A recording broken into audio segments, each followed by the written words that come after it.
Alright, so this is what I'm calling the Pavo Nano. This is a beta product from BETAFPV. They sent out some of these to some testers and actually asked for some applications off their Facebook group for some people that wanted to test this model. This is probably going to change, so I'm not going to spend a whole lot of time on this, but I'll show you what they did and I'll explain how it flies and the pros and cons, and looking forward to your feedback in the comments on this, because I'll have BETAFPV take a look at those and perhaps incorporate that into the final version of this.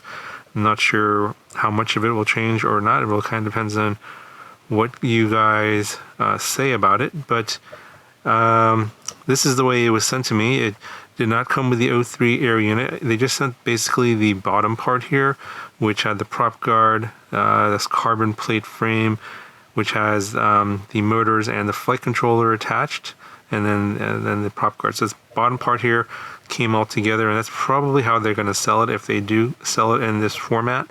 XD30 connector, because it's going to be on 2S. The flight controller on here is going to change. I think they already have a new version of this one coming out. The one on here I think is from the Meteor 85 2S analog edition. So it's got 12 amp BSCs. Like I said, it's not. It's probably going to change. So I'm not going to spend a whole lot of time on that. The motors on here are the 1102s. I think these are 14,000 kV. Yeah. So these are the same size motors that are on the Meteor 75 Pro, which is 1S, and that one is I think 21 or 22,000 kV. So obviously for 2S they lowered the kV to accommodate that, and we got the same 45 millimeter gem fan propellers, 3-bladed. We've seen this before, and they're going with this sort of same fixed tray here for the battery, and it's going to accommodate these 2S 450s, and only fits those. I tried like Tattoos, GMBs, 2S 450s, they don't fit, so it looks like it only fits this particular size. So I think that would be one of my things about in terms of feedback, is not have a fixed tray, instead have a plate bound on here with a battery strap. I think that would be better. I do like the fact that the motors are inverted, the props are, it's not a pusher configuration. This does give it more stability, I believe, but I'm not so sure about putting the air unit up here on top. I would think it would be better to put it here in sort of under the flight controller, so that the weight is more, the center of gravity is more below the prop line versus above the prop line. This is what I think is going to give it more stability, especially in windy conditions, and I'll talk about it a little later.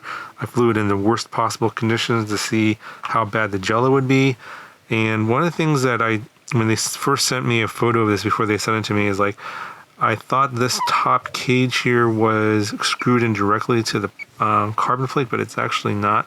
There's a rubber dampener right there. There's 4 places to screw that in, and it's looking hard to see, but it's screwed in. The screw goes through there, through the carbon, and it comes up through here and then into this plastic cage, and it does have some wiggle room. You can see it does move, so it does isolate the vibrations from the camera, so you don't see a ton of vibrations coming in through the video. I will link the full 4K video, which is stabilized and rock steady. That'll be down in the video description. I did see a little bit of jello here and there when I flew it around in this crazy wind. If you don't fly it in wind, you're not going to see any jello at all. But just to show you that it is possible to get some jello on this if you fly it in horrible conditions where you probably should never fly this. You can get it, but yeah, for you to, internet sleuths out there, if you watch that video, let me know what the timestamps are, where you saw the jello. Curious to see if you can find it or not. But yeah, very little jello. If it's not very windy and you're not doing crazy acro tricks with this, which you should not do with this one. It just doesn't fly that great. Trying to do freestyle with this one, it's not really meant for this. Really underpowered. Then yeah, you're not going to see any jello because it is vibration isolated. So they did a good job there. I think like this little cage here is actually like 3D printed. I believe it's some sort of 3D printed process. This is not an injection molded plastic, so it's probably going to change. So basically, it just kind of holds the air unit basically via friction. It's just held in it doesn't wiggle or rattle around inside there, but basically it's a snug fit and does not move around, but it's not super secure. And if you have a really hard crash, I think the first place is going to snap is right over here in this plastic part where the metal screw goes in above the dampener, because it is not, exactly super secure, but it is meant to be vibration isolated. So obviously don't do bando bashing this one. It'll definitely break right there.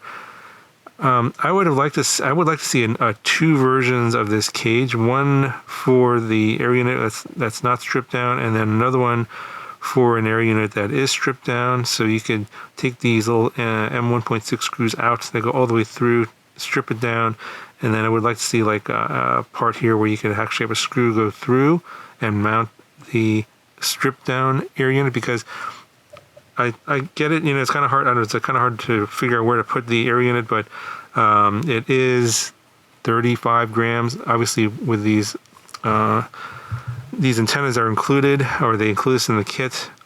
Basically, these are two 5.8 gigahertz antennas, and I took off the stock antenna. This is the stock DJI 03 antenna, and they did it to save weight by switching out this one for these two smaller ones. You save about 2 grams. So the air unit here set up here with the antennas is about 35 grams, but if you strip down the air unit itself, you can get it down even lower. So if you saw my Tron 80 video, I got that down to like 23.5 grams. So you can save even more weight, which will help with this this feels very top heavy, even with the battery underneath, because the majority of the weight is on top. The whole bottom section here only weighs like 33 grams. And the top weighs more like 30, I think it weighs like 35 or maybe 36 grams. The whole thing weighs 71.4 grams. And then with the battery, we're coming in at 99.8 grams. So just a hair under 100 grams total. But yeah, I mean, because of the air unit being so heavy and it's very top heavy, it does feel like it is top heavy in the way it flies. I suppose if you're flying it more cinematically, if you adjust the PIDs, you could probably give the motors a little more authority, but you just can't, when the CG is up that high, there's not a whole lot you can do, that's just kind of the way it flies. So I don't know. I think that I would like to see a redesign of this where the prop guards are a little bit smaller. They don't need to be that big. You see there's a lot of space there between the prop guard and the prop. They could shrink those down a little bit, expand out the space here in the middle where the flight controller is, and then mount the, create like a little cage like this, mount the air unit down below, underneath, and then put the battery up on top. I think that would be better in terms of the way it would fly. It would feel just more stable, I think. And of course, still mount the camera with the vibration isolation, probably recreate this so that it mounts the camera plus a plate here for the battery, and then the batteries can strap into that. I'll give it a little bit more mass so that it doesn't wiggle around too easily, and then you put the air unit underneath. I think that would be my ideal sub 100 Cinewhoop. Now, yeah, I'm getting kind of nitpicky here. It still flies pretty good. Still get very good footage. Obviously, I'm using the 03 footage here with the Rocksteady turned on. And yeah, I'm going to be showing you here the DVR footage from the goggles. You can see how wild and crazy the ride is in the wind in this guy, because it is so light, 100 grams. It gets pushed around in this crazy wind.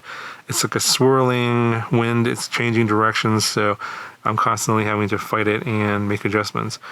But yeah, let me know what you guys think in terms of what you would change on this one.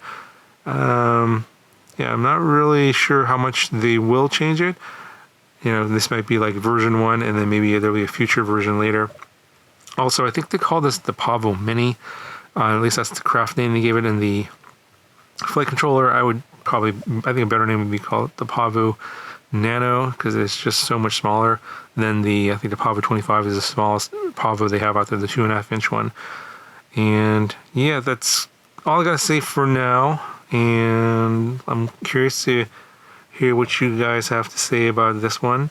I'm pretty sure they're going to make quite a few changes before this is actually released, or who knows, maybe they won't, I don't know. But mainly, yeah, I think that air unit should go underneath, and the battery up on top. That's the biggest thing I would change. Other than that, I think it's great for a first attempt here. Oh, and just for you guys wondering, the way that they're going to sell it is the way it came to me, is with the motors and the whole bottom section already built, and then you have to install your own O3 unit. It's pretty easy to do. It took me 5 minutes. You just have to take this protection plate off here, disconnect the antenna, and then connect the two smaller antennas. And then you just clip in the air unit into this cage. This plastic cage is flexible and just snaps in.